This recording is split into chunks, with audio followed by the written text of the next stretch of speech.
explanation. This is what we call exposition in writing. Yeah. You know, so we could say, Lavender hated baseball. You know, you could start a short story with that. Right. That's challenge you to. Just a fact about lavender. It's a fact about lavender.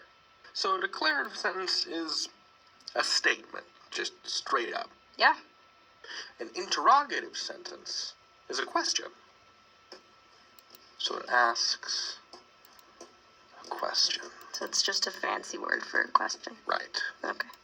So an example of an interrogative sentence would be, you know, where did you go last night?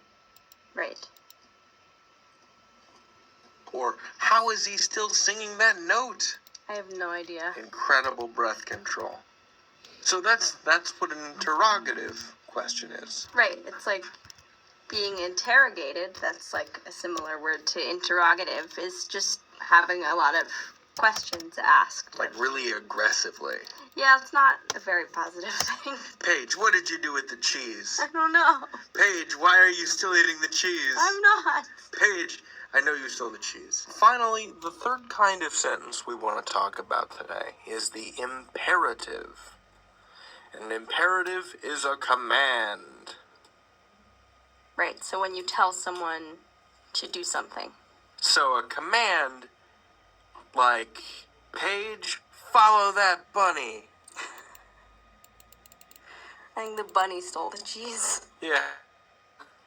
So this is one of those sentences that doesn't have a subject that is literally spoken out loud.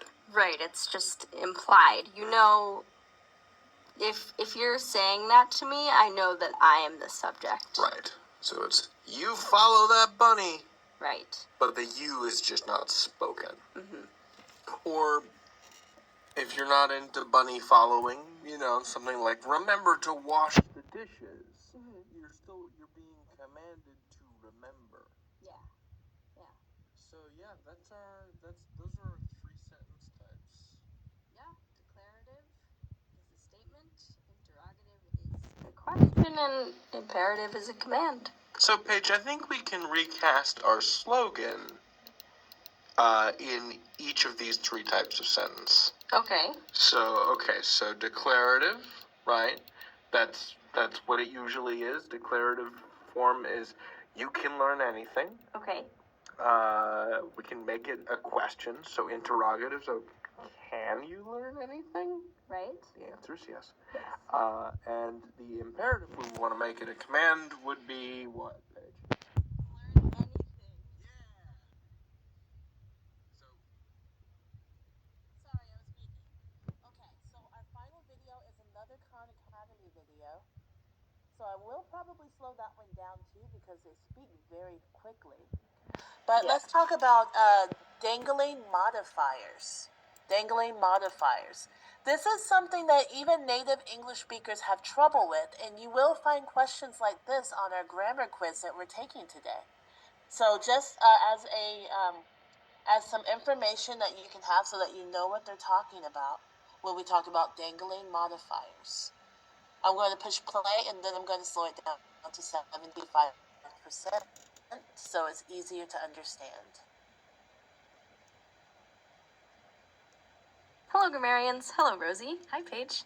So in this video, we're going to talk about something called a dangling modifier. So before we get into what a dangling modifier is, we can sort of talk about just what a modifier is.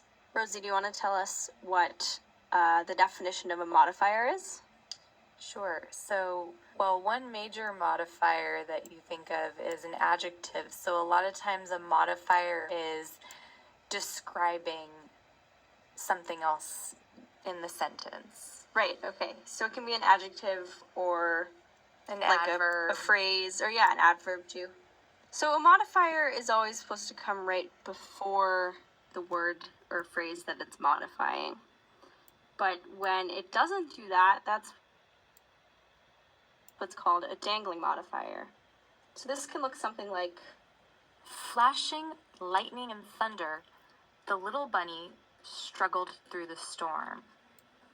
So this sentence has a dangling modifier, and the modifier in question is flashing, lightning, and thunder.